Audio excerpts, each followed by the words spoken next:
ॐ असतो मा सद्गमय तमसो मा ज्योतिर्गमय मृत्योर्मा अमृतं गमय। ॐ शांति शांति शांति।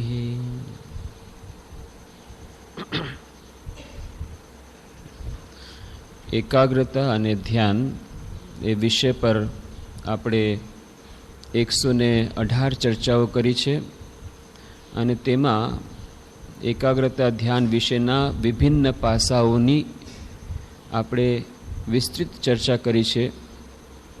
એકાગ્રતા અને ધ્યાન આપણા દૈનિક જીવનમાં સુખ શાંતિ માટે, જીવનના વિભિન્ન ક્ષેત્રોમાં સફળતા મેળવવા માટે તેમજ શાશ્વત સુખ અને શાશ્વત શાંતિ માટે કેટલા મહત્ત્વના છે અને એને મેળવવા માટે અભ્યાસ અને વૈરાગ્ય જે બે મુખ્ય ઉપાયો શ્રી કૃષ્ણ ભગવાન ગીતામાં સૂચવે છે એ કેવી રીતે આપણે આપણા જીવનમાં પરિલક્ષિત કરી શકીએ।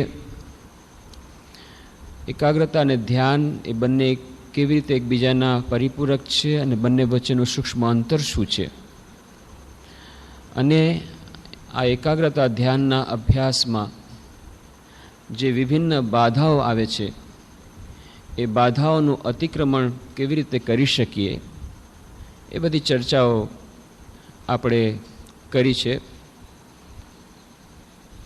અને એમાં આપણે જોયું હતું કે મોટાભાગના લોકો એમ માને છે કે એકાગ્રતા મેળવવી એ એમના પોતાના એકલા માટે જ દુષ્કર છે, પણ એવી વાત નથી। ગઈકાલે જ એક યુવક મારી પાસે આવ્યો અને કહ્યું કે સ્વામીજી, બધાનું મન ચંચળ હોય છે એ વાત સાચી છે, પણ મારું મન જેટલું ચંચળ છે એટલું કદાચ વિશ્વમાં કોઈ વ્યક્તિનું નહીં હોય।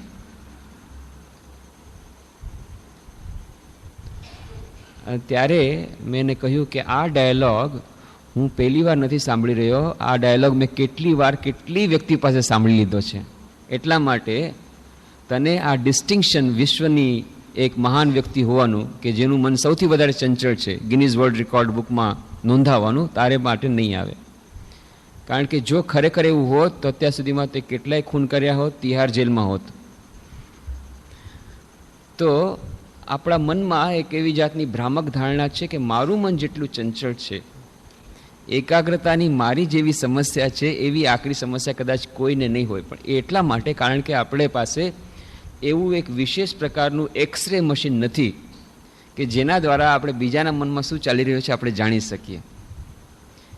આપણા પોતાના મનની જે ડિફિકલ્ટીઝ એ ક્યારેક ક્યારેક જાણીએ, આપણે પોતાનું મન નથી જાણતા, બીજાનું મનનું તો આપણે કેવી રીતે જાણી શકીએ।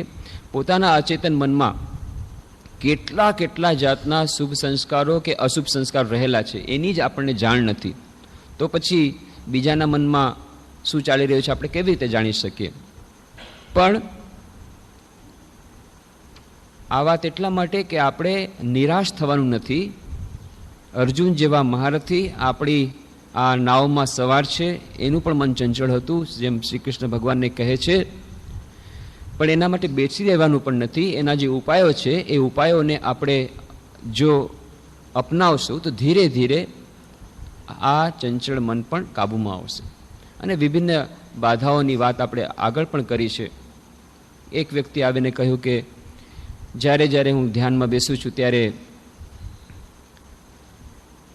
કાર્યના વિચારો આવે છે, કાર્યના ખરાબ વિચારો નથી આવતા પણ કાર્યના વિચારો આવે છે, જે આખા દિવસમાં કામ કરવાનું છે એ જ વિચારો એકદમ જાણે કે ભૂતની જેમ સવાર થઈ જાય છે। આવો અનુભવ ઘણાનો છે।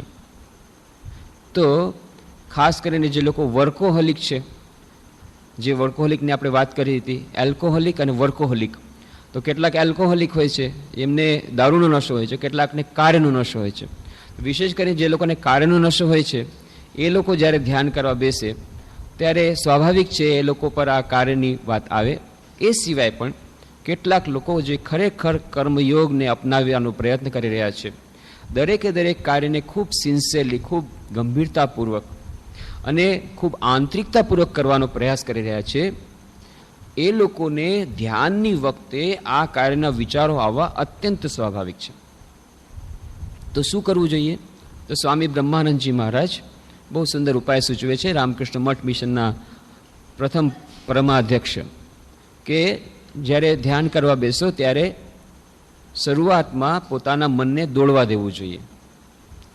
જેમ કે શરૂઆતમાં થોડો સમય આપી દેવો કે કાર્ય કેવી રીતે કરવું છે એના જ વિચારો કરો.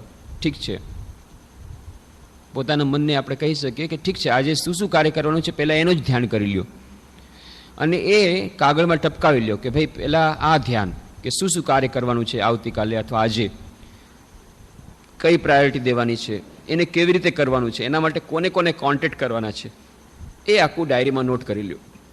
નોટ કર્યા પછી જ્યારે મનની એ જે ડાયનેમિઝમ, મનનો જે રજૂગુણ થોડો ઓછો થઈ જશે ત્યારે કહેવાનું, હવે બસ થઈ ગયું ને તારું પ્લાનિંગ, હવે ચાલો આપણે ધ્યાન શરૂ કરીએ. આપણા મનને આપણે સૂચન આપી શકીએ, એનાથી ઘણો ફાયદો થાય છે. અને એનાથી બે ફાયદા થાય છે, આપણું કાર્ય પણ ખૂબ સુંદર થાય છે. કેમ?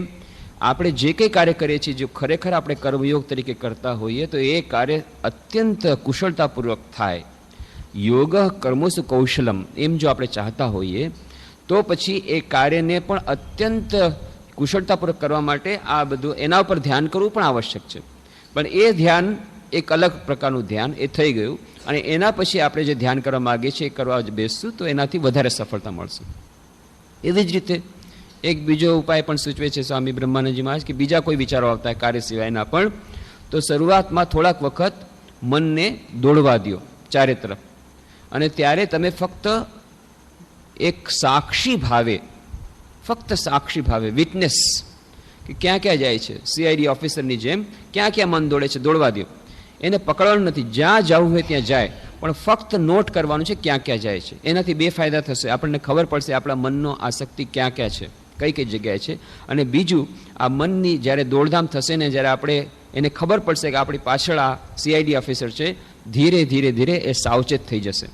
અને આવી રીતે ધીરે ધીરે જ્યારે સચેતનતા મનમાં આવશે ત્યારે આપણે જેમ કહીશું એમ કરવા માટે તત્પર રહેશે. એક બેન આવી કહે છે કે જ્યારે ધ્યાન કરવા બેસે છે, આની પહેલાં ક્યારેય કોઈ દિવસ ખરાબ વિચાર નહોતા આવતા, આ ધ્યાન કરવાનું શરૂ કર્યું અને આ ખોટી ભાંજગળમાં પડી ગયા, એકદમ ખરાબ વિચારો છે, ધ્યાન વખતે જ આવે છે, બીજે સમય નથી આવતા.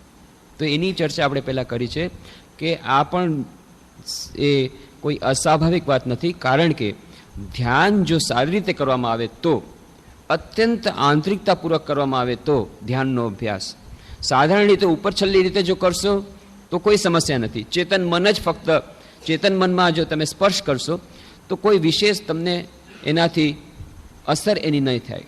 પણ જો ખૂબ આંતરિકતાપૂર્વક કોઈ ધ્યાન, પ્રાર્થના, જપ, આ બધો આધ્યાત્મિક સાધનાનો અભ્યાસ કરશે તો શું થશે?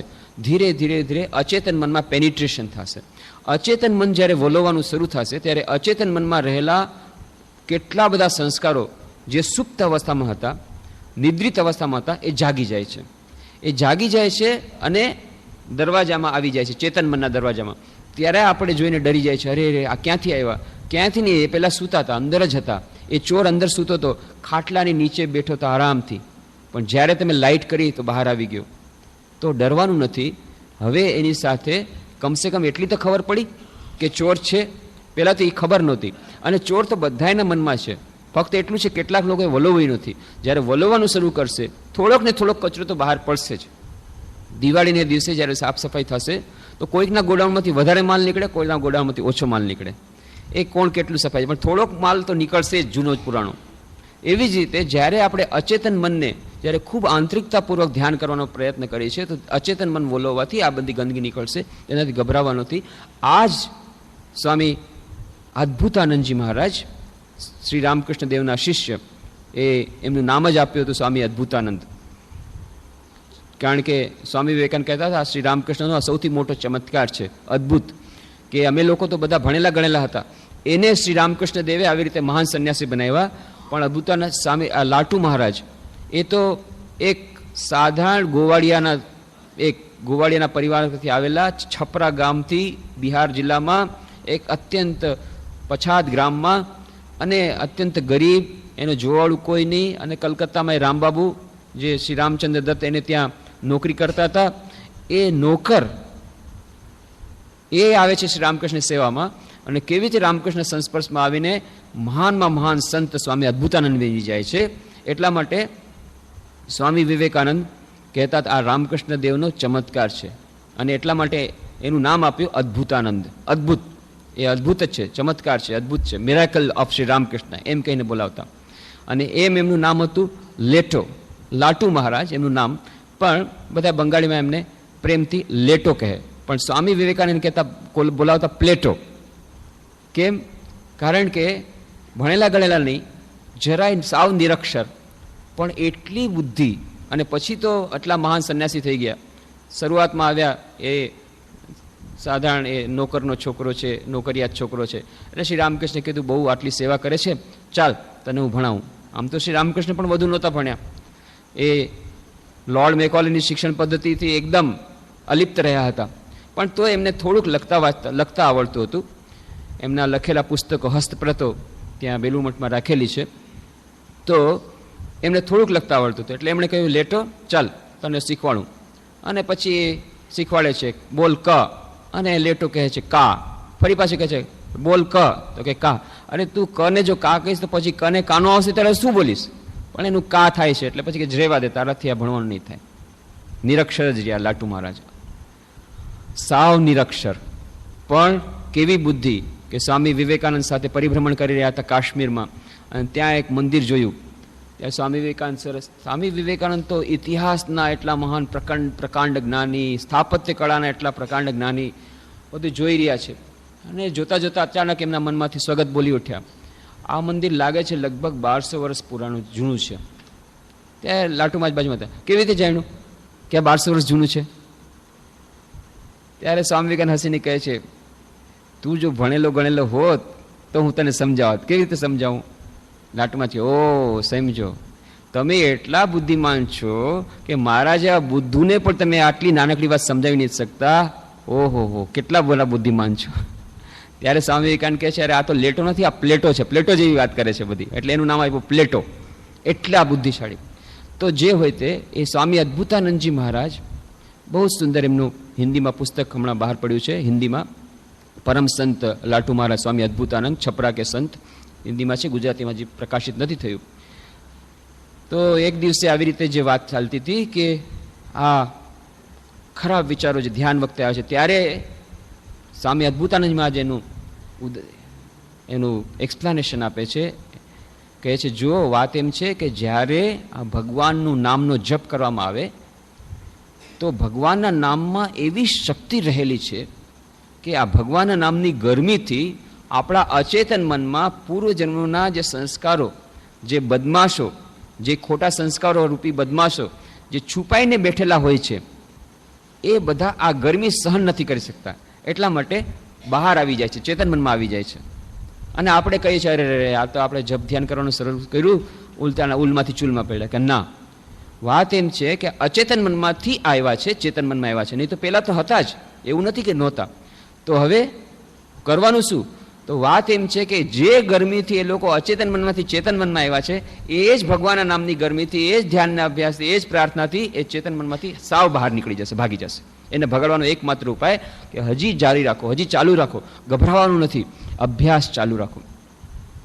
પછી કેટલાકને એવી હોય છે કે ના અમને કોઈ કાર્યના વિચારો નથી આવતા, પણ સ્વાભાવિક રીતે જ મન ચંચળ છે, મન કુદાકૂદ કરે છે, એક ડાળથી બીજી ડાળ પર, બીજી ડાળથી ત્રણ પર, ન્યુયોર્ક, લંડન બધે ભાગતું જ ફરે છે, ચંચળ વાંદરા જેવું. તે તો વાનર જેવો સ્વભાવ જ છે, વાનર જેવો. સ્વામી વિવેકાનંદનું ઉદાહરણ આપેલું છે. તો એના માટે આપણે ઘણા બધા ઉપાયો કહેતા. એક ઉપાય છે લીલા ચિંતન, કે ઠીક છે તમે રૂપનું ધ્યાન કરી રહ્યા છો, રૂપ ધ્યાન છે, ગુણ ધ્યાન છે, એમાં નથી મન લાગી રહ્યું, તો લીલા ચિંતન કે શ્રી રામકૃષ્ણ દેવના ઉપર કોઈ ચિંતન, કોઈ ધ્યાન કરી રહ્યું છે, તો એમ વિચારવાનું કે આવી રીતે શ્રી રામકૃષ્ણ દેવ બેઠા છે, રામકૃષ્ણ કથામૃતના પ્રસંગો યાદ કરી અને રામકૃષ્ણ દેવ વાર્તાલાપ કરી રહ્યા છે, અહીંયા આમ ગયા છે, આવી રીતે ગયા, આવી રીતે આમ કર્યું. પછી મનને ફરવાની બહુ ઈચ્છા છે તો ફરવા દો, પણ ક્યાં ફરવા દો? એક જગ્યાથી બીજા છે, ન્યુયોર્કમાં જવું છે, અચ્છા જા ન્યુયોર્કમાં, સ્વામી વિવેકાનંદ જ્યાં વેદાંત સોસાયટીનું ભાષણ આપ્યું ત્યાં પૂછી જા. કલકત્તા જવું છે, જા કલકત્તા તારે ભાગવું હોય તો ભાગ. ત્યાં દક્ષિણેશ્વરમાં જો રામકૃષ્ણ દેવ પંચવટી તળે ધ્યાન કરી રહ્યા છે, ત્યાં બેસી જા. અચ્છા, તારે બીજે ક્યાં જવું છે? બનારસ જવું છે? જા બનારસ જા. બનારસમાં મા શારદા દેવી કેવી રીતે ગયા હતા બનારસ હોસ્પિટલમાં, એ બધું દૃશ્ય જો. તો કામારપુકુર જા, તારે ફરવું જ છે ને, કામારપુકુર જા, રામકૃષ્ણદેવના જન્મસ્થાનમાં ચાલ્યો જા. જો કામારપુકુર જ્યાં જન્મસ્થાન કેટલું સુંદર, ત્યાં આજકાલ મંદિર બની ગયું છે. આ જ જગ્યાએ રામકૃષ્ણ દેવે આ કેરીનું ઝાડ વાવ્યું હતું. જા જયરામ બાટી જા, ભાગવું છે ને તારે ભાગ, જયરામ બાટી વયો જા. જયરામ બાટી મા શારદાનું જન્મસ્થાન. આ રીતે ભાગવાની વાત છે. તો એના જે આપણે જે ઈષ્ટ દેવતાનું ધ્યાન કરતા હોઈએ એ ઈષ્ટ દેવતાથી સંકળાયેલ સ્થળો પર એને ફરવા દો તો શું થશે? રેઝિસ્ટન્સ ઓછો થઈ જશે, મનને પણ મજા આવશે. અને આ પણ એક પ્રકારનું ધ્યાન છે, લીલા ધ્યાન આપણે એક પ્રકારનું ધ્યાન છે. તો વિભિન્ન પ્રકારના આપણે ઉપાયો સૂચવ્યા હતા, પણ આપણે કહ્યું હતું કે મુખ્યત્વે તો મનની એકાગ્રતા મેળવવી હોય, અને આપણે તો એવી મનની એકાગ્રતા મેળવવી છે જેનાથી આપણને જીવનના પ્રત્યેક ક્ષેત્રમાં સફળતા મળે, કાર્યમાં કુશળતા આવે, સાથે સાથે દૈનિક જીવનમાં સુખ શાંતિ આવે, અને સાથે સાથે શાશ્વત સુખ અને શાશ્વત શાંતિનો માર્ગ પ્રશસ્ત થાય, પરમપદને પંથે આપણે જઈ શકીએ. એવી એકાગ્રતા મેળવવી હોય તો આપણે કહ્યું હતું એના માટે મનની શુદ્ધતા આવશ્યક છે. અને મનની શુદ્ધતા મેળવવી એ તો એક દિવસનું કામ નથી. આપણા ફક્ત ચેતન મનમાં જ નહીં, અચેતન મનમાં હજારો જન્મના સંસ્કાર પડેલા છે. એનું ક્લિનિંગ પ્રોસેસ, એનું પ્યુરિફિકેશન પ્રોસેસ, એનું જે સાફ સફાઈ જે કરવી પડશે. તો જ્યારે સાફ સફાઈ કરશો ત્યારે જે જૂનો પુરાણો માલ બહાર આવશે એનાથી ગભરાવાનું નથી, પણ એ લોંગ ડ્રોન પ્રોસેસ. અને એટલા જ માટે કહ્યું હતું, પતંજલિ વારંવાર કહે છે, આપણે એ વાત વારંવાર કહી હતી પતંજલિની, કે દીર્ઘકાળ નિરંતર સત્કારો સેવિત દૃઢ. દીર્ઘકાળ સુધી આપણને આ નિરંતર અભ્યાસ કરવો પડશે, અને એ અભ્યાસ નિયમિત કરવો પડશે, નિરંતર કરવો પડશે, કોઈ પણ જાતના બ્રેક વગર કરવો પડશે. અને એના માટે ઉપાય આપણે સૂચવ્યો હતો ટાઈમ મેનેજમેન્ટ. ટાઈમ મેનેજમેન્ટ માટે આપણે કહ્યું હતું કે એક રૂટીન બનાવી લેવાથી ખૂબ ફાયદો થાય છે. મનને, આપણું મન જેટલું નિયમિત હશે એટલું મન આપણું નિયંત્રિત થશે, અને મનને નિયમિત કરવા માટે આપણું જીવન જેટલું નિયમિત હશે એટલું આપણું મન નિયમિત થશે. તો જીવન આપણું જેટલું નિયમિત થશે એટલું આપણું મન નિયમિત થશે, અને આપણું મન જેટલું નિયમિત થશે એટલું આપણું મન નિયંત્રિત થશે, અને આપણું મન જેટલું નિયંત્રિત થશે એટલું આપણું મન એકાગ્ર બનશે. તો એકાગ્રતા મેળવવા માટે આ જીવનને નિયમિત બનાવવા માટેની વાત આપણે કરી હતી. રૂટીન, ફિક્સ રૂટીન, એનાથી ખૂબ સહારો મળે છે. તો દિનચર્યા બનાવવાની, અને એ દિનચર્યામાં આપણે થોડોક સમય, એ દિનચર્યામાં આપણે કેવી રીતે સમય આપવાનો છે? તો સમય આપવાનો છે, આપણે વિચાર કરવાનો છે પ્રાયોરિટીઝ, આપણી પ્રાથમિકતા શું છે, આપણા જીવનનું લક્ષ્ય શું છે. આપણા જીવનનું અંતિમ લક્ષ્ય જે હોય એ પ્રમાણે આપણે કાર્યો માટે આપણે વધુ સમય ફાળવવો પડશે. આપણું લક્ષ્ય જો હોય કે ઈશ્વર પ્રાપ્તિ, તો એના માટે થઈને થોડો સમય ફાળવવો જ પડશે. આપણું જો જીવનનું લક્ષ્ય હોય રમતગમતમાં આગળ વધવું, તો રમતગમતમાં આપણે વધારે સમય ફાળવવો પડશે. જો આપણું લક્ષ્ય છે અત્યારે ભણવા ગણવામાં વધારે નંબર મેળવવા, તો ભણવા ગણવા માટે વધુ સમય ફાળવવો પડશે. આવી રીતે આપણું જે લક્ષ્ય છે એના બેસિસ ઉપર, એના આધારે આપણે પોતાના મનને આવી રીતે સમય, ટાઈમ મેનેજમેન્ટ કરવું પડશે, બજેટિંગ કરવું પડશે. અને નિયમિત અભ્યાસમાં આપણે જે કહ્યું હતું, થોડોક સમય આપણે એકાગ્રતા ધ્યાનના અભ્યાસમાં અવશ્ય આપવો જોઈએ. અને આપણે અત્યારે જે ટ્રમ્પ કાર્ડ રમીએ છીએ કે ના મને હમણાં સમય નથી, કે હમણાં નહીં, હું પછી કરીશ, મને સમય નથી, આ ટ્રમ્પ કાર્ડ રમવાનું આપણે ક્યારે બંધ કરશું? જ્યારે આપણને સમજાઈ જશે કે જો આપણે આ પ્રમાણે આજથી દરરોજ થોડો સમય એકાગ્રતા ધ્યાનના અભ્યાસમાં નહીં આપીએ તો મહાન વિપત્તિ આપણી રાહ જોઈ રહી છે. જીવનમાં મહાન ફ્રસ્ટ્રેશન, મહાન ટેન્શન, મહાન બીમારી, ભૌતિક અને માનસિક આપણા માટે રાહ જોઈ રહી છે. એ જો આપણને ખબર પડશે તો આજથી આપણે સાવચેત થઈ જશું. આપણે વાત કરી હતી પ્રિવેન્ટિવ મેન્ટેનન્સની. Prevention is better than cure. કે ઇન્ડસ્ટ્રીઝમાં પ્રિવેન્ટિવ મેન્ટેનન્સ હોય છે, બ્રેકડાઉન મેન્ટેનન્સ અને પ્રિવેન્ટિવ મેન્ટેનન્સ. તો જે ફેક્ટરી, જે મેનેજર્સ, જે લોકો મોડર્ન મેનેજમેન્ટવાળા હોય છે એ લોકો સાવધાન હોય છે, બ્રેકડાઉન મેનેજમેન્ટ કરવાનું, બ્રેકડાઉન મેનેજમેન્ટમાં નથી માનતા. એ પહેલાં કે મશીનો બ્રેકડાઉન થઈ જાય એ લોકો સાવચેતી રાખે છે, એને મેન્ટેન કરે છે, મેન્ટેનન્સ શેડ્યુલ હોય છે, પહેલેથી એને ઓવરઓઇલિંગ એટલી બધી સાવચેતી રાખે છે કે કોઈ તો બ્રેકડાઉન ન થાય. આપણે પણ એવી રીતે આપણું મન પહેલાં બ્રેકડાઉન થઈ જાય, આપણા મનમાં ફ્રસ્ટ્રેશન આવે, ટેન્શન આવે, આપણે માનસિક રીતે ભાંગી પડીએ, એની પહેલાં મનને સારું સ્વસ્થ રાખવાનો પ્રયત્ન કરવો પડશે. અને મન સ્વસ્થ હશે તો શરીર સ્વસ્થ હશે. મોટા ભાગની બીમારીઓ, આપણી શારીરિક બીમારીઓ આપણે કહ્યું હતું એ માનસિક સાયકોસોમેટિક ડિઝીઝીસ છે, એમ આજકાલના ડૉક્ટરો માને છે. અને મોટા ભાગના રોગો, આપણે માનસિક રોગો, ફ્રસ્ટ્રેશન, ટેન્શન, ડિપ્રેશન, આ બધા પણ એ આપણા માનસિક રોગો છે. ને આ માનસિક અસ્વસ્થતા, શારીરિક અસ્વસ્થતા, માનસિક અસ્વસ્થતા, એ બંને માટે આવશ્યક છે કે આપણા મનને આપણે સ્વસ્થ રાખીએ. અને આપણા મનને જો સ્વસ્થ રાખવું હશે તો આપણે મનને ન્યુટ્રિશન દેવું પડશે. આપણે શરીરને જો વધારે નકોરડા ઉપવાસ કરાવશું તો જેમ નકોરડા ઉપવાસથી કેટલાક લોકો ઠીક છે, પર્યુષણ ચાલે છે, 8 દિવસ ઉપવાસ કરે છે, પણ એમના શરીર પર વધારે અસર નથી થતી. પણ કેટલાક લોકો નથી કરી શકતા. તો આપણે જોવું જોઈએ કે નકોરડા ઉપવાસ કેટલા આપણે ચલાવી શકીશું. મોટા ભાગના લોકો નકોરડા ઉપવાસ વધારે દિવસ નથી ચલાવી શકતા. એવી જ રીતે શરીરના જેમ નકોરડા ઉપવાસ આપણે નથી કરી શકતા વધારે દિવસ, એવી રીતે મનના પણ નકોરડા ઉપવાસ આપણે વધારે ન કરવા જોઈએ. આપણે પણ શું કરીએ છીએ, દિવસોના દિવસો, મહિનાના મહિના, વર્ષોના વર્ષો આપણે એકાગ્રતા ધ્યાનના અભ્યાસ વગર જવા દઈએ છીએ. અને એને કારણે આ નકોરડા ઉપવાસ જ્યારે થાય છે, જ્યારે મનને ભોજન નથી મળતું, એકાગ્રતા ધ્યાન પ્રાર્થના રૂપી ભોજન નથી મળતું, તો શું થાય છે, એક દિવસે મન એટલું નિર્બળ થાય છે, દુર્બળ થાય છે કે પછી એ ભાંગી પડે છે. અને પછી વિભિન્ન પ્રકારના માનસિક રોગો, અને માનસિક રોગોથી પછી શારીરિક રોગો, બ્લડ પ્રેશર, હાર્ટ, આ કેટલા બધા જાતના અલ્સર, કેટલા બધા જાતના રોગો, અને ક્યારેક ક્યારેક માનસિક હોસ્પિટલ, મેન્ટલ હોસ્પિટલ, અને ક્યારેક ક્યારેક આત્મહત્યા. અને ખરી રીતે તો શંકરાચાર્ય, આદિશંકરાચાર્ય કહે છે આપણે બધા આત્મઘાતી છીએ. 1,500 લોકો પ્રત્યેક દિવસે આ વિશ્વમાં ઓછામાં ઓછા રેકોર્ડેડ સ્ટેટિસ્ટિક્સ છે. 1,500 લોકો આજે વિશ્વમાં પ્રત્યેક દિવસે શારીરિક રીતે આત્મહત્યા કરે છે. અને મોટા ભાગના લોકો, મોટા ભાગના 99.99% people are committing spiritual suicide. આ મારી વાત નથી, આદિ શંકરાચાર્ય કહે છે કે જેટલા લોકોએ આ મનુષ્ય દેહ મેળવ્યો છે, એ મનુષ્ય દેહ મેળવ્યા પછી પણ જો એ લોકો આત્મ સાક્ષાત્કાર માટે પ્રયત્ન ન કરે, જ્ઞાનની પ્રાપ્તિ માટે પ્રયત્ન ન કરે, અનંત સુખ, અનંત આનંદ, અનંત જ્ઞાન, એની પ્રાપ્તિ માટે જે લોકો પ્રયત્ન નથી કરતા, એ બધા આત્મહત્યારા છે, બધા આત્મઘાતી છે. અને આપણે બધા એક કેટેગરીમાં આવીએ છીએ. મનુષ્યાણામ સહસ્રેષુ કશ્ચિત યતતિ સિદ્ધયે યતતામપી સિદ્ધાનામ કશ્ચિન મામ વેત્તિ તત્વતઃ. શ્રી કૃષ્ણ ભગવાન ત્યારનું સ્ટેટિસ્ટિકલ એનાલિસિસ આપે છે. હજારોમાં એકાદ વ્યક્તિ જ મને જાણવાનો પ્રયત્ન કરે છે, અને આવા હજારોમાંથી એકાદ જ વ્યક્તિ મને પામે છે. આજે પણ એ જ વાત છે.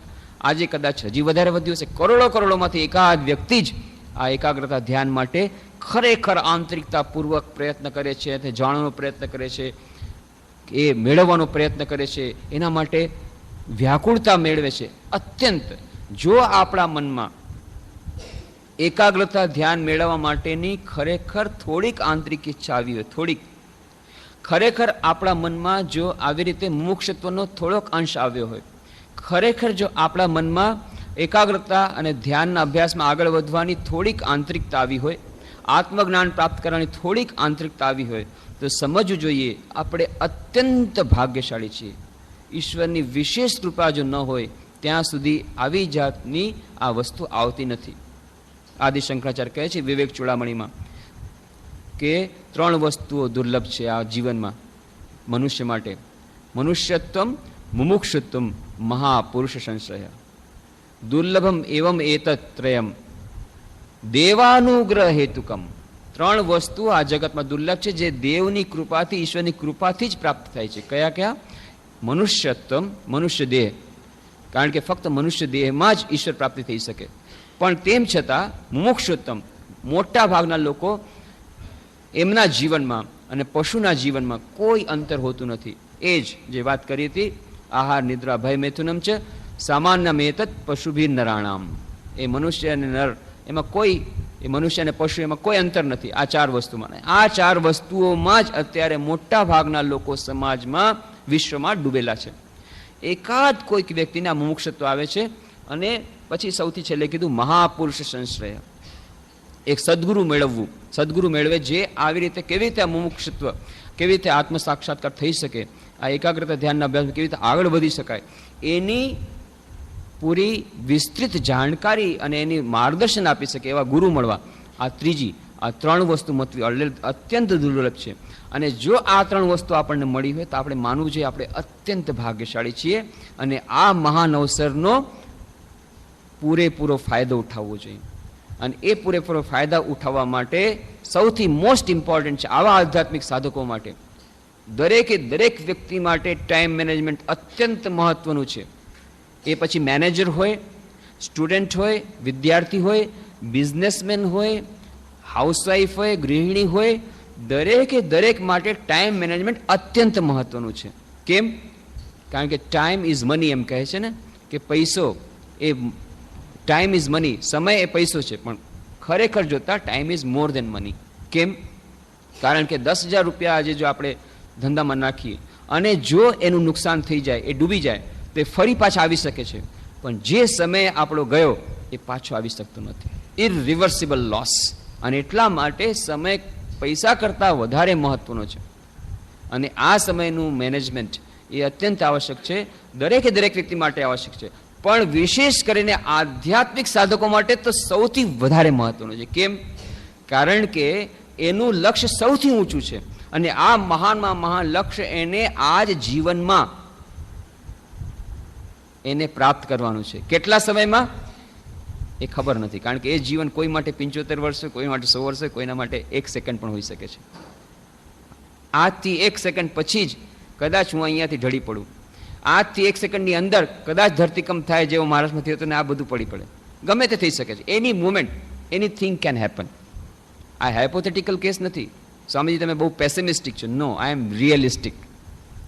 તમે નિરાશાવાદી છે, નિરાશાવાદની વાત નથી. આ છે આપણે વ્યવહારિક બનવું પડે, રિયલિસ્ટિક. આ છે સત્ય છે. સત્યને તમે ગમે તેમ કરીને આમ આંખે પાટા બાંધશો તો એનાથી સત્ય કંઈ મટવાનું નથી. જ્યારે આની પાછળ જાય શિયાળની પાછળ, ત્યારે શિયાળ શું કરે છે?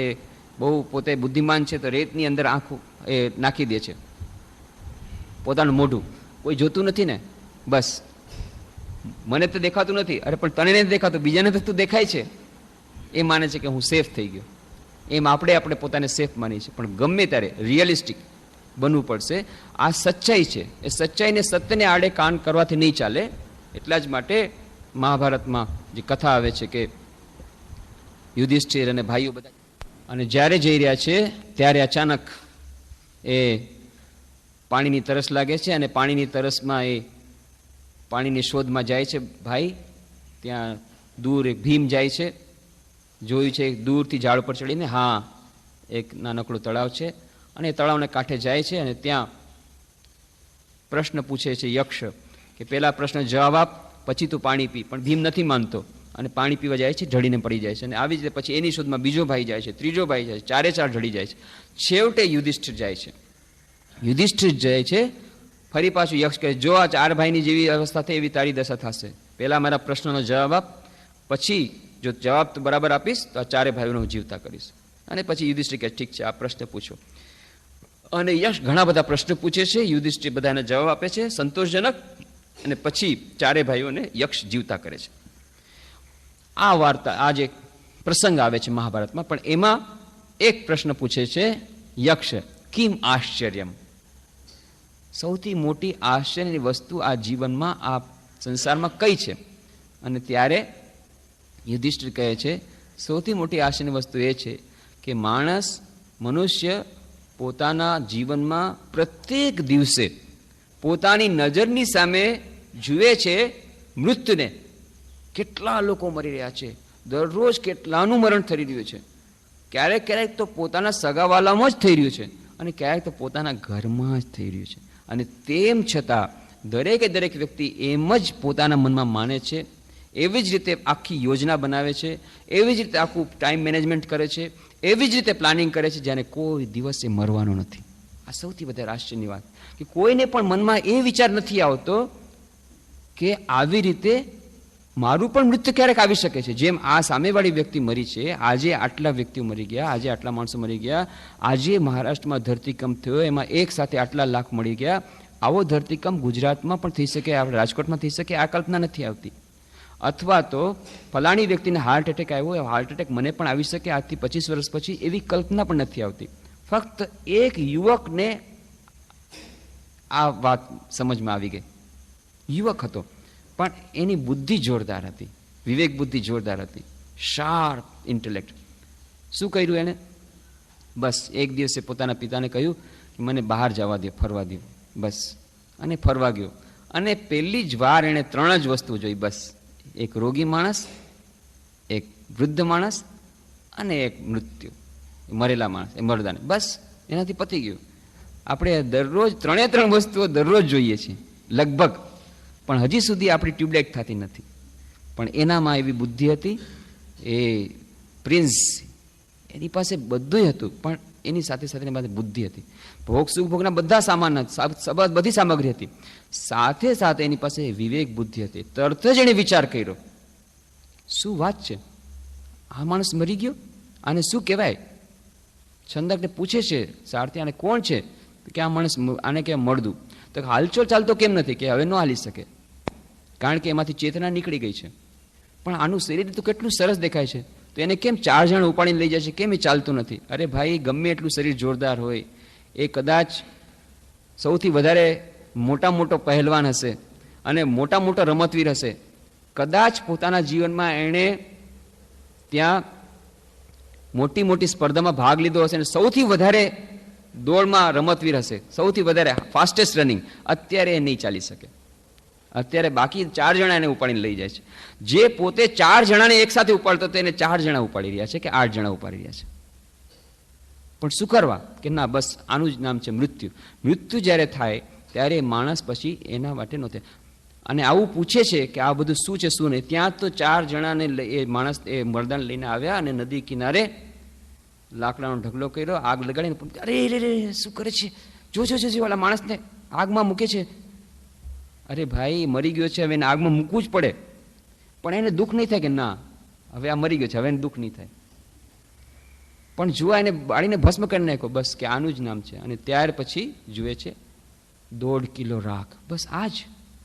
આવડો મોટો માણસ, આટલો મોટો રમતવીર હતો, આટલો મોટો પહેલવાન હતો, આટલું સુંદર એનું શરીર હતું, આ એનું પરિણામ આટલું જ, 1.5 સેર રાખ. બસ, this is the total of the main.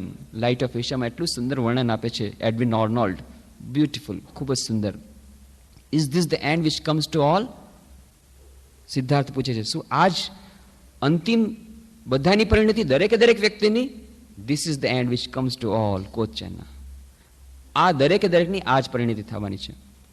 તો શું આ યશોધરાને આટલું હું પ્રેમ કરું છું, એને આવી રીતે થશે? હા, એને પણ એવી રીતે થશે. એક દિવસે, આજે પણ થઈ શકે છે, આ ક્ષણે થઈ શકે છે, મેક્સિમમ 100 વર્ષ પછી થશે જ. અને મને, હા, તમને થશે. પણ મારે નથી મરવું, તો એ ન ચાલે. એ તમે નથી મરવું એમ કહેવાથી ન ચાલે, બધા એને મરવું પડે. એકનું આ જ પરિણતિ છે. ઓ, અત્યાર સુધી મને બેવકૂફ બનાવ્યો આ દુનિયાએ. મને એમ કહેતા હતા સંસાર ઇઝ બહુ જ એકદમ ગુલાબની પથારી છે. જોઈ લીધી તમારી ગુલાબની પથારી, 2 દિવસની પથારી છે. હવે મેં જોઈ લીધું મારી ત્રિનેત્ર દ્વારા.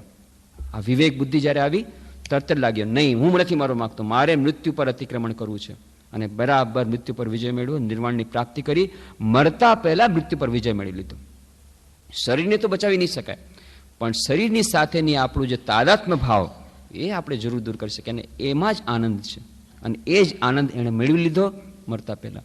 પણ એવી સદબુદ્ધિ બહુ ઓછા લોકોમાં આવે છે. એટલે યુધિષ્ઠિર કહે છે, આ સૌથી મોટી આશ્ચર્યની વસ્તુ આ જ છે કે આપણી નજરની સામે દરેક મનુષ્ય જુએ છે દરરોજ કેટલા લોકો મરી રહ્યા છે, પણ છતાં એમને એમ નથી થતું કે જ્યારે આ વાત ખબર પડશે ધીરે ધીરે વિવેક બુદ્ધિ દ્વારા, ઓહો, આ જ પરિણામ છે, ત્યારે શું થશે? ત્યારે આપણે આજે ટ્રમ્પ કાર્ડ રમીએ છીએ. મને અત્યારે સમય નથી એકાગ્રતા ધ્યાનના અભ્યાસ માટે, ટ્રમ્પ કાર્ડ રમવાનું બંધ કરી દઈશું. કેમ? જ્યારે આ આપણે ખબર પડશે કે આપણે ટાઈમ, જેમ ઇન્વેસ્ટમેન્ટ, જેમ પૈસાનું ઇન્વેસ્ટમેન્ટ કરીએ છીએ, અને પૈસા કરતાં વધારે મહત્વની વસ્તુ છે ટાઈમ. તો આપણા જીવનમાં જ્યારે આપણે રૂટીન બનાવીએ છીએ ટાઈમ ટેબલ, એ ટાઈમ ટેબલ બનાવતી વખતે જે ટાઈમનું ઇન્વેસ્ટમેન્ટ કરવું જોઈએ એ કઈ પ્રવૃત્તિમાં કરીએ છીએ?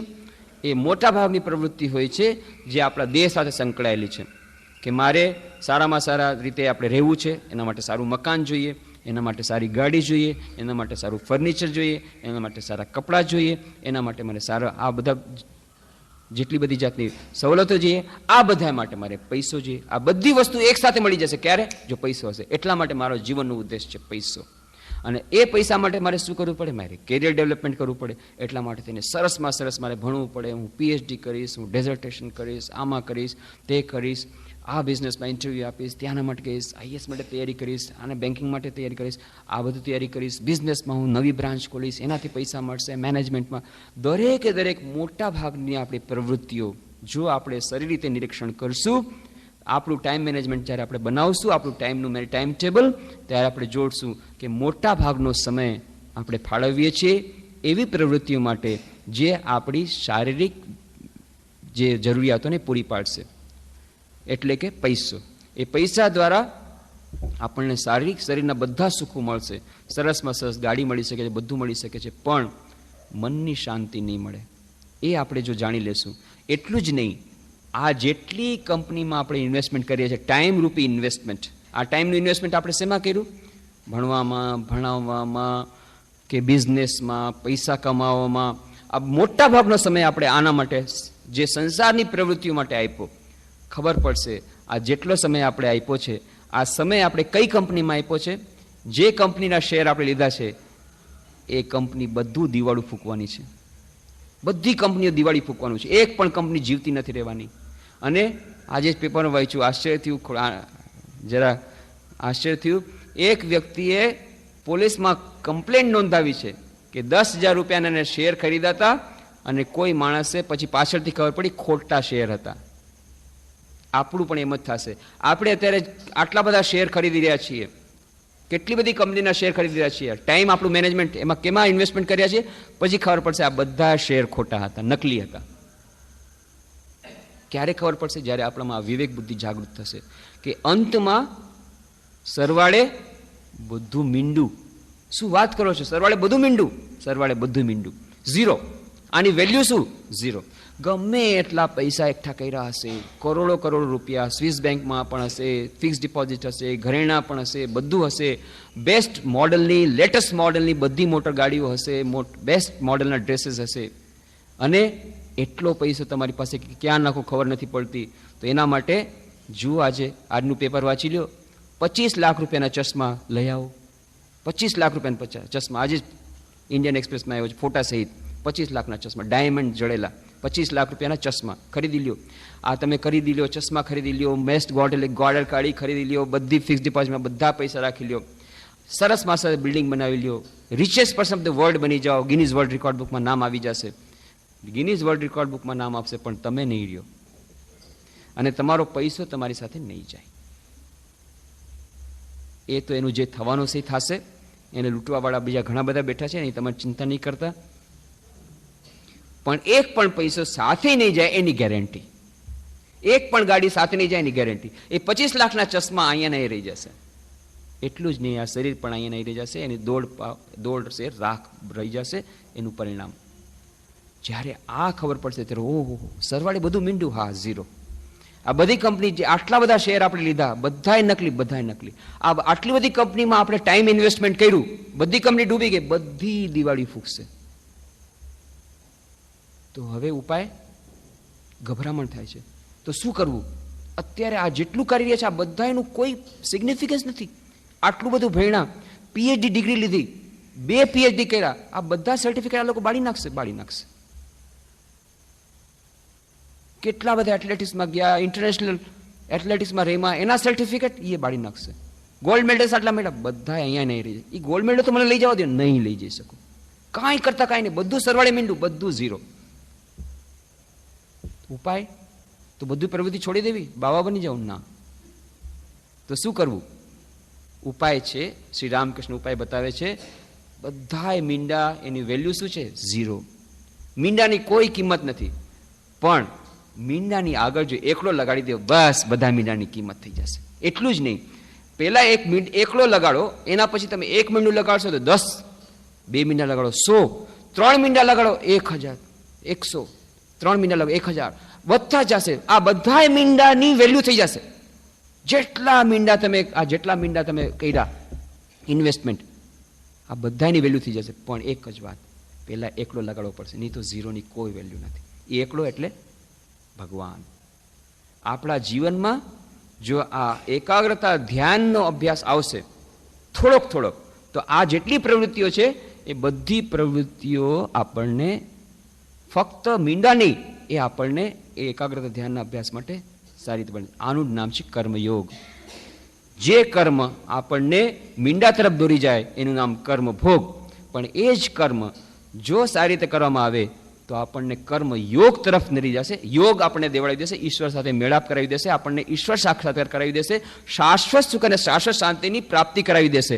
આ જેટલી કંપનીમાં આપણે માનતા હતા બધા શેર ડૂબી રહ્યા છે, એક પણ શેર ડૂબશે નહીં. જે માની રહ્યા હતા આ બધી કંપનીઓ ડૂબી રહી છે, એ કંપનીએ બધી દેવાળી ફૂંકશે, પણ તમારા શેર એમને બંધ થઈ જશે. કેમ? એકડો અહીંયા લગાડી દીધો છે. એક એવી કંપની સાથે તમારું જોડાણ થઈ ગયું છે જે બધા શેર ખરીદી લેશે તમારા. એ કંપની એ છે એકાગ્રતા ધ્યાન રૂપી. તો આ જે ટેકનિક દરેક કરને કર્મયોગ પરિણત કરવાની, એની ઘણી બધી ટેકનિક્સ, એમાંની એક ટેકનિક્સ છે પ્રેક્ટિકલ વેદાંત. આપણા આજના યુગમાં સૌથી વધારે મહત્વનું. કેમ? આપણે કામ તો છોડી શકશું નહીં. કેટલું આપણે પ્રયત્ન કરીએ પણ દરેકને પેટ ભરવા માટે આર્થિક વિકાસની જરૂર છે, એના માટે પૈસાની જરૂર છે, એના વગર આપણે ટકી ન શકીએ. એટલા માટે પ્રવૃત્તિઓ તો બધી કરવી જ પડશે. બિઝનેસ કરવો પડશે, ઓફિસ કરવી પડશે, ભણાવવું પડશે. આ બધી પ્રવૃત્તિઓ અત્યંત આવશ્યક છે. પણ આ બધી પ્રવૃત્તિઓ કર્મભોગ અત્યારે બની રહી છે, આપણને સર્વનાશ તરફ દોરી રહી છે, મીંડા તરફ દોરી રહી છે. આ જ પ્રવૃત્તિઓને જો આપણે ટેકનિક આપણે શીખી લઈએ, કર્મયોગની પ્રેક્ટિકલ વેદાંત શીખી લઈએ, વ્યવહારિક વેદાંત શીખી લઈએ, તો આને આ પ્રવૃત્તિઓ આપણને એ પરમ પદની પ્રાપ્તિ કરાવી દેશે. તો આ છે વ્યવહારિક વેદાંત. એ વ્યવહારિક વેદાંતની ચર્ચા કરવાનો આજે સમય નથી, પણ જે સંક્ષેપમાં વેદાંતનો અર્થ છે વેદનો અંત. જે વેદ કહ્યા છે, ઋગ્વેદ, યજુર્વેદ, અથર્વવેદ અને સામવેદ, એ 4 વેદોમાં એનું વિભાજન કર્યું છે. એના દરેક વેદના અંતમાં થોડીક ફિલોસોફીની વાતો છે, દર્શનની વાતો છે, જેને ઉપનિષદ કહ્યા છે. આ ઉપનિષદોનો સંગ્રહ આ જે વેદાંતમાં દર્શનની વાત છે. બાકી વેદમાં ઘણી બધી વાતો છે, કેવી રીતે સેક્રિફાઈસ કરો, કેવી રીતે યજ્ઞ કરો. પણ સ્વામી વિવેકાનંદ, શ્રી રામકૃષ્ણ કહે છે આપણે વેદાંત ઉપર વધારે ધ્યાન આપવું. વેદના અંતમાં જે જ્ઞાનની વાતો છે, જ્ઞાનકાંડ છે, કર્મકાંડ અને જ્ઞાનકાંડ, 2 કાંડ. તો આપણે કર્મકાંડ તરફ નથી જવાનું, જ્ઞાનકાંડ ઉપર ધ્યાન આપીએ. અને જ્ઞાનકાંડમાં કેવી વાતો છે? આ જ બધી વાતો. કેવી રીતે આપણા મનુષ્ય જીવનને આપણે સાર્થક કરી શકીએ, મનુષ્ય જીવનનો ઉદ્દેશ્ય શું છે, આ બધી વાતો એમાં આપેલી છે. એ છે વેદાંત.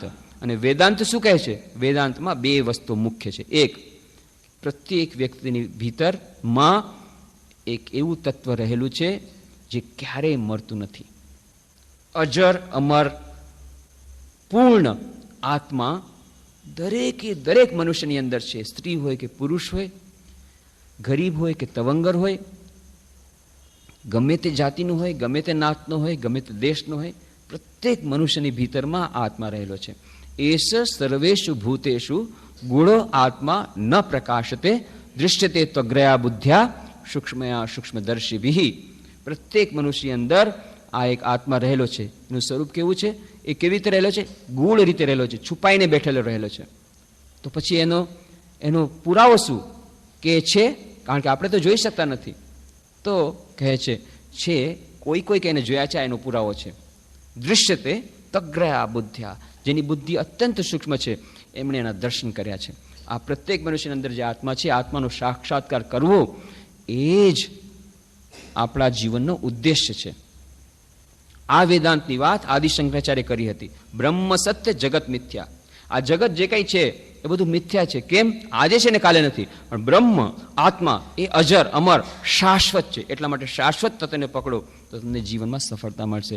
આ આપણું વેદાંત કહી ગયા. પણ શ્રી રામકૃષ્ણ અને સ્વામી વિવેકાનંદે આવી અને બીજી વાત કરી, જે વાત આપણે ભૂલી ગયા હતા. અત્યાર સુધી જેટલા મહાપુરુષ આવ્યા બધાએ શું વાત કરી? બ્રહ્મની વાત કરી. પણ કેવા બ્રહ્મની? ટ્રાન્સેન્ડેન્ટલ બ્રહ્મની, જે બિયોન્ડ ટાઈમ, સ્પેસ એન્ડ કોઝેશન, આ વિશ્વની પેલે પાર જે બ્રહ્મ છે એની વાત કરી હતી. પણ શ્રી રામકૃષ્ણ સ્વામી વિવેકાનંદ યાદ દેવડા છે, નહીં, એક બીજો બ્રહ્મ છે. એ કેવો છે? ઇમાનન્ટ બ્રહ્મ. એ બ્રહ્મ છે જે ચારે તરફ વિશ્વમાં વ્યાપ્ત છે. એની વાત વેદાંતમાં હતી, આપણે ભૂલી ગયા હતા. ઈશાવાસ્યમિદમ સર્વમ યત્કિંચ જગતામ જગત તેન ત્યક્તેન ભુંજિતા મા હૃદય કસ્ય સિદ્ધનમ. દરેક જગ્યાએ ઈશ્વર વ્યાપ્ત રહેલો છે.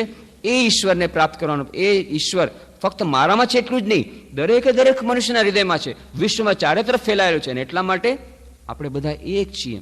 એટલા માટે શું? શિવ જ્ઞાનથી, જીવ સેવા કરવાથી, બીજાની સેવા કરવાથી, બીજા જે મનુષ્યમાં જે ભગવાન છે એની પૂજા કરવાથી આપણી ચિત્ત શુદ્ધિ થશે ને આપણને આત્માનો સાક્ષાત્કારનો એક સરળમાં સરળ રસ્તો અપાવી દેશે. તો શું થશે? જેટલા કાર્યો આપણે કરીએ છીએ બધા કાર્યો પૂજા બની શકે જો આપણે જીવન વ્યવહારમાં વેદાંતને લાવીએ તો શ્રી રામકૃષ્ણ કહે છે રમૂજમાં કે હું બંને હાથેથી નાચું છું. બંને હાથે નાચું છું એટલે કે મેં બંને બ્રહ્મને પકડી લીધા. એક છે ટ્રાન્સેન્ડેન્ટલ બ્રહ્મ, એની વાત તો બધા કરતા હતા કે જે બ્રહ્મ નિર્ગુણ નિરાકાર છે, અજર અમર આત્મા છે, એની વાત કરતા હતા. પણ આ જે વિશ્વમાં ચારે તરફ બ્રહ્મ છે, વિજ્ઞાન પહેલા છે અજ્ઞાન. અજ્ઞાન શું કે છે? આત્મા નામની વસ્તુ નથી. જ્ઞાન શું કે છે? આત્મા નામની વસ્તુ છે. અને એ બ્રહ્મ શું છે? એ વિશ્વ બ્રહ્મ સત્ય, જગત મિથ્યા. વિજ્ઞાન શું કે છે? બ્રહ્મ સત્ય, જગત સત્ય. સ્વામી તુર્યાનંદજી મહારાજ સૌથી છેલ્લે દેહ છોડતી વખતે આમ જ આટલું જ બોલ્યા, બ્રહ્મ સત્ય જગત મિથ્યા. આદિ શંકરાચાર્યનો મોટો મહાન શ્લોક છે, પણ આ સ્વામી તુર્યાનંદજી રામકૃષ્ણ દેવના એ દર્શન ઉપરથી બોલે છે બ્રહ્મ સત્ય જગત સત્ય. એ કેવી વસ્તુ છે? આ બ્રહ્મ સત્ય જગત સત્ય, સૌથી પહેલી સ્થિતિ શું છે? બ્રહ્મ મિથ્યા જગત સત્ય. આપણી બધાની આ સ્થિતિ છે. આપણે શું માનીએ છીએ? ભગવાન નામની, અરે ભગવાન વગન છોડો, એ કોણે જોયું છે ભાઈ? એ બધી ખોટી વાત છે. એ ઇમેજનરી વાત, કાલ્પનિક વાતની વાત અહીંયા નહીં કરો. જગત સત્ય, આ હું જોઈ રહ્યો છે, આ સત્ય છે. પૈસા કોન્ક્રીટ, જો કોન્ક્રીટ લાભ મળ્યો, આજે આટલું કમાણ, આ કોન્ક્રીટ. તમારું ભગવાન તો ઇમેજનરી. એટલા માટે બ્રહ્મ મિથ્યા જગત સત્ય, આ છે પહેલી સ્થિતિ, આનું નામ અજ્ઞાન. એનાથી આગળ વધીને બ્રહ્મ સત્ય જગત મિથ્યા. આ જગત મિથ્યા છે, ખબર પડશે આ બધું ટેમ્પરરી છે, કાંઈ નહીં, સરવાળે મીંડું ઝીરો. પણ બ્રહ્મ અજર અમર સમય સરે. ત્રીજી સ્ટેપ, ત્રીજો પગથિયું છે શ્રી રામકૃષ્ણ, એનાથી પણ હાયર સ્ટેજ છે વિજ્ઞાનની સ્થિતિ. એ શું છે? બ્રહ્મ સત્ય જગત સત્ય. પ્રત્યેક જગતમાં જે વસ્તુ હું માની રહ્યો હતો કે એ મિથ્યા છે, નહીં, એની અંદર પણ એ જ બ્રહ્મ છે. દરેક જગ્યાએ એ જ બ્રહ્મ વ્યાપ્ત છે. તુજસે હમને દિલ કો લગાયા, જો કુછ હૈ સો તું હી હૈ, એક તુજકો પાયા, જો કુછ હૈ સો તું હી હૈ. જે નરસિંહ મહેતા જે વાત કરે છે, એક હતું બ્રહ્માંડમાં શ્રીહરિ, જુજવે રૂપે અનંત ભાસે. એક જ બ્રહ્મ જેને આપણે માનતા હતા કે આ સંસારથી પરે છે, beyond time space and position, એ જ બ્રહ્મ લટકા કરી રહ્યો છે દરેક